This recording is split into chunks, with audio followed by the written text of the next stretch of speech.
सेवा बहाली और समायोजन की मांग को लेकर राजधानी लखनऊ के हजरतगंज चौराहे पर महिला समाख्या कर्मियों ने प्रदर्शन किया। इस दौरान महिला समाख्या कर्मियों ने सेवा बहाली के साथ बकाया भुगतान किए जाने की मांग की। दरअसल दर्जनों की संख्या में महिला समाख्या कर्मी अपनी मांगों को लेकर बीजेपी कार्यालय ज्ञापन सौंपने जा रही थी। हालांकि मौके पर पुलिस ने उन्हें रोक दिया और इको गार्डन भेज दिया। बता दें कि बीते रविवार से महिला समाख्या कार्यक्रम में तैनात रही कर्मचारी इको गार्डन में अनिश्चितकालीन धरने पर बैठी। इनमें 10 महिलाएं सेवा बहाली को लेकर भूख हड़ताल पर बैठी हुई हैं। समाख्या योजना की महिला कर्मचारियों ने मांग करते हुए कहा कि सरकार हमारी सेवा बहाली करे और मानदेय, ग्रेजुएटी समेत अन्य सभी बकाया भुगतान करे। उन्होंने बताया कि कर्मचारियों ने महिला एवं बाल कल्याण विभाग के अधिकारियों से मुलाकात के साथ ही महिला एवं बाल कल्याण मंत्री को भी पत्र लिखा है, लेकिन आश्वासन के अलावा कुछ नहीं मिला। उन्होंने आगे कहा कि अगर हमारी मांगे पूरी नहीं होती हैं तो अनिश्चितकालीन हड़ताल पर बैठी रहेंगी। हमारा नाम माया है और ये महिला समाख्या भारत सरकार की चलाई हुई योजना थी। इसको भारत सरकार ने 2017 में बंद किया। फिर इसके बाद हमारी संस्था को राज्य सरकार ने लिया और इसके बाद राज्य सरकार में जब हम लोग आए तो महिला कल्याण विभाग ने हमको 2-3 साल तक काम दिया। इसके बाद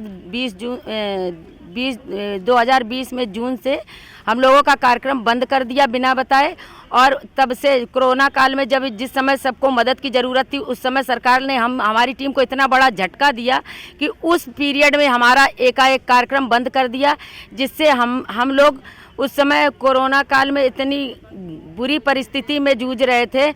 उसी समय हम लोगों का कार्यक्रम बंद हुआ और हम लोग तब से बराबर सरकार से गुहार लगा रहे हैं। और पहले हमने इसके पहले एक धरना भी किया जिसमें शासन से हमको कहा गया कि आप लोग धरना हटा लीजिए, 15 दिन में आपका काम हो जाएगा। 15 दिन अब के चक्कर में हम लोग यहाँ से चले गए। पूरे 2-3 साल बीत गए और सरकार के यहाँ हम बराबर जाते रहे और हमसे यही कहा गया कि आपकी फाइल चल रही है, आपकी फाइल चल रही है। आज तक वो फाइल कहीं नहीं। हम लोग अभी फिर दोबारा 13 तारीख से यहाँ बैठे हैं। बराबर शासन में हम लोग जा रहे हैं, माननीय मुख्यमंत्री से मिलने का प्रयास कर रहे हैं। रोज हम लोग का लेटर रख लिया जाता है। हमारी 10 बहनें भूख हड़ताल पे बैठी हैं।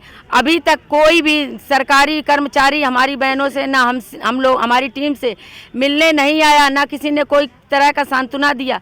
और हम लोग बराबर धरना जारी किए हैं और हम लोग का धरना अब जब तक चलेगा जब तक हम लोगों की बात सुनी नहीं जाएगी। हम लोगों का कार्यक्रम दिया जाए या तो हमारी पूरी टीम को किसी न किसी जगह पर मर्ज करने की सरकार ने बात कही थी तो मर्ज किया जाए। जब तक मर्ज नहीं करेंगे हम लोग यहाँ से नहीं हटेंगे और ऐसे ही बराबर चाहे 1 साल 2 साल 4 साल बराबर धरना चलता रहे। हम लोग अब हटेंगे नहीं, ये हम लोगों की जिद है। और माननीय मुख्यमंत्री जी से हमारा यही कहना है कि उनसे मेरी यही गुजारिश है कि हमारी जो सरकार सशक्तिकरण पर काम कर रही है और वही सशक्त महिलाएं आज चौराहे पे घूम रही हैं, सड़कों पे घूम रही हैं।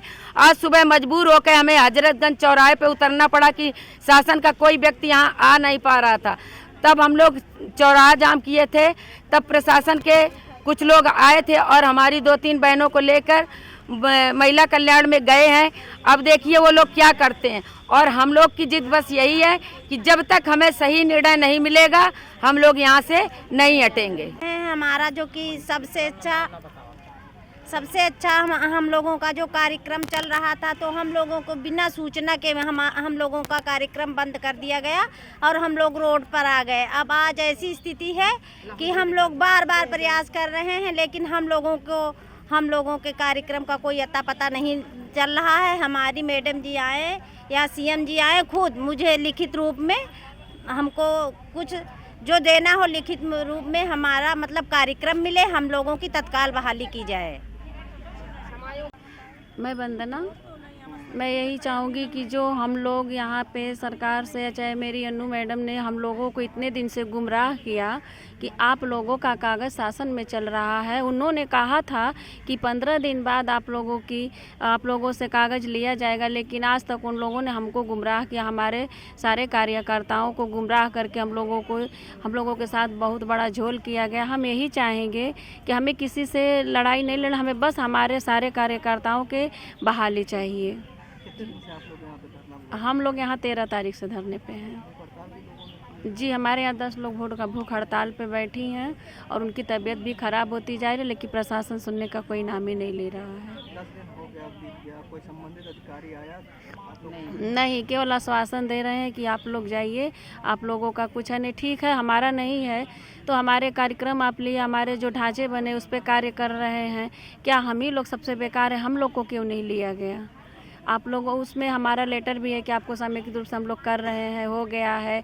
इसके बाद रोज़ रोज़ हम लोगों से कहा जाता है, लगातार हम लोग सचिवालय में जा कर के बातचीत करते रहे, लेकिन हमें ये गुमराह करते रहे।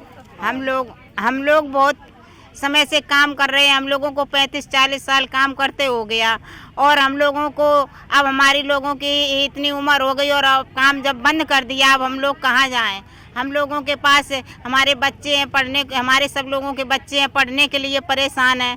हम सब लोगों को इतना टेंशन है कि कहाँ से पैसा आए और हम लोगों को टेंशन की वजह से हम सब लोग बहुत बीमार रहते हैं, जिससे अनेक तरह की बीमारियां भी हो गई हैं। हम लोग दवा नहीं करा पा रहे हैं और हमारी सारी बहनें बहुत परेशान हैं। सड़कों पर इतने दिनों से बैठी हैं लेकिन कोई सुनने वाला नहीं है। हम लोग कहाँ जाए? तो हमारा केवल यही अनुरोध है कि सीएम साहब और हमारे जो महिला एवं बाल कल्याण विभाग के अधिकारी हम लोगों की सुने और जो हमारा कार्यक्रम था उसका तत्काल बहाली करें।